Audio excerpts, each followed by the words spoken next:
This is the package that the pump part came in, and this is the box that the pump part was in, and that box was put in that main package with no stuffing. It was in there loose. It could have been sliding all over the place. Absolutely no stuffing at all, no bubble wrap, nothing. And here's the box, and then here is the pump part that I bought. What disturbs me about it, and I bought this, it arrived yesterday, but this sounds like there's something broken in there.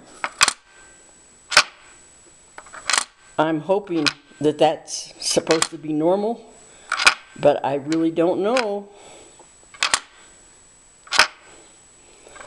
So, I'm going to find out.